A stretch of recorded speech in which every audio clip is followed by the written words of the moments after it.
धुंध में लिपटे सवेरे मेरे घर तक आ गए। धुंध में लिपटे सवेरे मेरे घर तक आ गए। बस्तियों के सारे मौसम और भी धुंधला गए। धुंध में लिपटे सवेरे मेरे घर तक आ गए। बस्तियों के सारे मंजर और भी धुंधला गए। तो जनाब, मंजर धुंधला रहे हैं।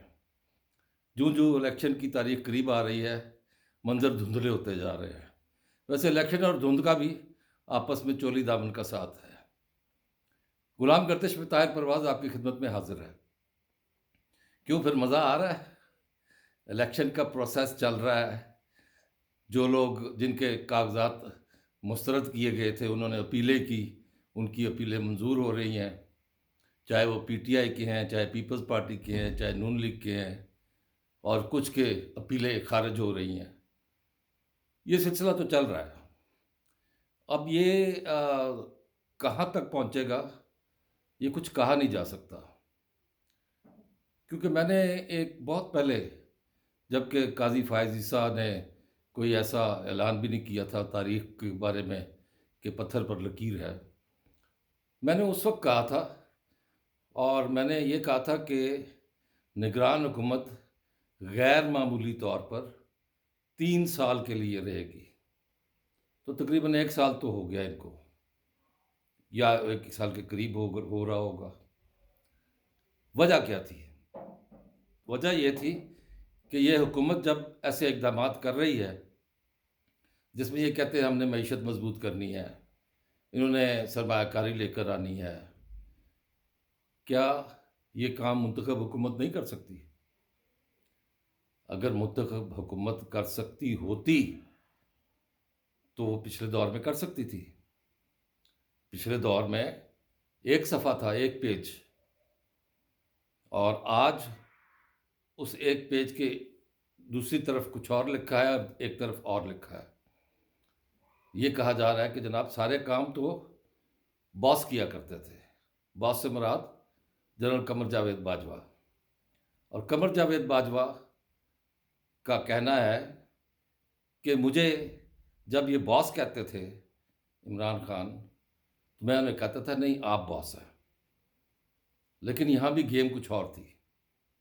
यहाँ दोस्ती थी फैज़ हमीद से, और उस दोस्ती का नुकसान किसी और को पहुँच रहा था, और बिल आखिर उनको एक ब्लैक चेक दिया गया कि हम आपको ताहयात आर्मी चीफ बना देंगे। उसका इकरार उन्होंने खुद भी किया कि हाँ, ये हमने ऑफ़र दी थी, और फिर उसकी तस्दीक भी हुई। लेकिन क्या वो मुंतखब हुकूमत, अगर मुंतखब आप समझते हैं, क्योंकि मुझे इसलिए वो मुंतखब नहीं लगी जब आरटीएस को बिठा दिया गया, और आरटीएस का इल्ज़ाम पंजाब आईटी बोर्ड के डॉक्टर उमर सैफ पर लगाया गया कि ये जो है ना, इन्होंने सारा कुछ किया है। और जब इलेक्शन कमीशन ने वजाहत की कि आरटीएस का हमने जो सिस्टम था वो नादरा से लिया था, उसमें नादरा ज़िम्मेदार थी। नादरा कितना अहम रोल अदा कर सकती है, ये आप खुद जानते हैं। अब सेनेट में एक करारदाद पेश होती है। दिलावर खान साहब सेनेटर आज़ाद हैं, और आज़ाद आदमी कुछ भी कह सकता है। और वो करारदाद जो पेश होती है, उसमें हाउस में यूँ तो काफ़ी लोग होते हैं, लेकिन आज सिर्फ 14 अफराद थे, जिनमें से 12 ने हमायत कर दी और उनकी करारदाद मंजूर हो गई। करारदाद तो अक़वाम मुत्तहिदा में कश्मीर के बारे में भी मंजूर हुई है, मकबूजा कश्मीर के बारे में। तो करारदादों की कोई हैसियत और अहमियत नहीं होती, चाहे वो कौमी असम्बली में हो, या अक़वाम मुत्तहिदा में हो, या सेनेट में हो। इसलिए इस चीज़ को मद्देनज़र रखते हुए मैं आज की इस जो बहस है, जिस पर बहस बराए बहस करने के मूड में नहीं हूँ, और ना ही मैं इस तरफ को ज़्यादा तवज्जो दूँगा, क्योंकि कोशिश हर लम्हा यही हो रही है कि इलेक्शन में ताख़ीर की जाए।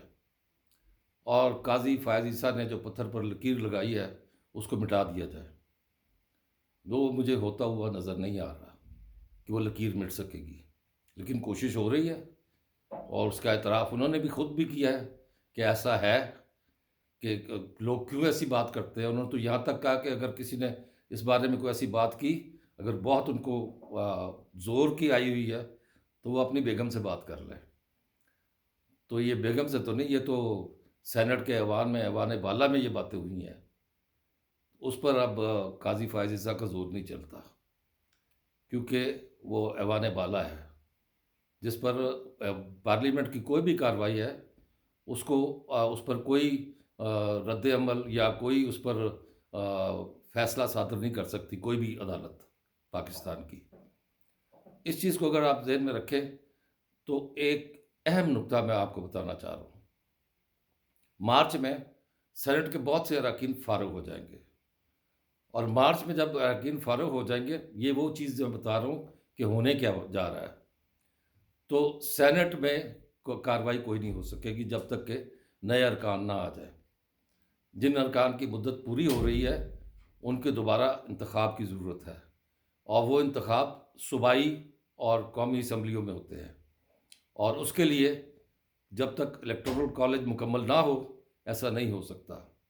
और इस सूरत हाल का फ़ायदा जो है एक हमारे दंदान साज अबूरी सदर आरिफ अलवी भरपूर उठा रहे हैं। वो अबूरी सदर हैं, उनकी मुद्दत पूरी हो चुकी है और अगर ये इंतखाबात आगे जाते हैं तो फिर सदर वही रहेंगे और सेनेट नामुकम्मल होगी और अगर सेनेट नामुकम्मल होगी तो मुल्क में क्या कैफियत होगी ये आप समझ सकते हैं।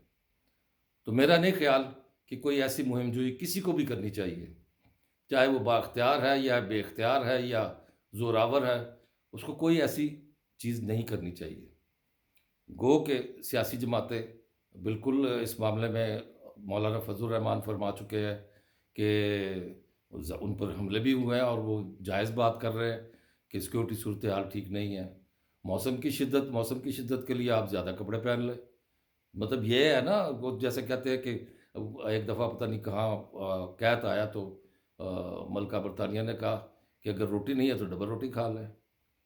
तो ये अब ऐसी सूरत हाल जब सामने आएगी तो फिर हमें देखना पड़ेगा कि ज़्यादा कपड़े पहनने हैं या धुंध में टाँगों-कटोइयाँ मारनी है। इलेक्शन बहरहाल वक्त पर होने चाहिए, जो वक्त गुज़र गया है, अब मज़ीद उसको पीटने के बजाय वक्त पर हो जाने चाहिए, ये तो मेरी राय है। और अगर होने क्या जा रहा है, उस सिलसिले में मुझे आपकी राय भी चाहिए और मैं अपनी राय आपको ये बता रहा हूँ कि मुल्क में जो सिक्योरिटी की सूरत हाल है, वो बहरहाल सिक्योरिटी इदारे सँभालेंगे और इलेक्शन कमीशन जो है, उसे बहरहाल इलेक्शन वक्त पर करवाने हैं। वो आईनी इदारा है, वो कोई ऐसा जवाज़ अगर पेश करता है कि इलेक्शन नामुमकिन है, गो कि अब तक वो अपने शेड्यूल के मुताबिक चल रहे हैं, तो फिर इस पर बहस हो सकती है। अदरवाइज़ ऐसी कोई सूरत हाल नहीं है। जंगी सूरत हाल अगर हो जाती है ऐसी कि जिसमें लोग गैर महफूज हो जाएँ या बहुत ज़्यादा पैमाने पर, क्योंकि दहशतगर्दी में तो इज़ाफ़ा हो रहा है।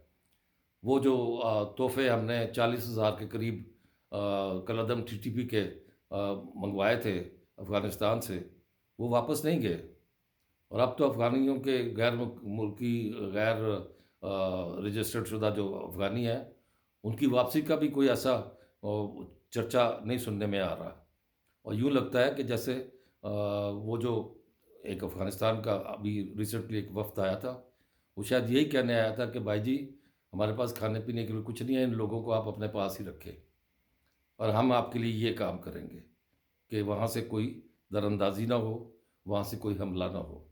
शायद ये कहने आए हों, ये मेरी राय है। तो इस वजह से वो जितनी तशहीर हो रही थी कि इतने लाख चले गए, इतने लाख चले गए, 4 लाख तक चले गए। भाई 4 लाख नहीं, यहाँ 50 लाख से ज़्यादा यहाँ मौजूद है। अब भी इस्लामाबाद के बाज़ारों में, इस्लामाबाद की कच्ची आबादियों में, इस्लामाबाद के उन सेक्टरों में जो पॉश सेक्टर हैं, अफ़गानी मौजूद हैं और वो दंदनाते फिरते हैं।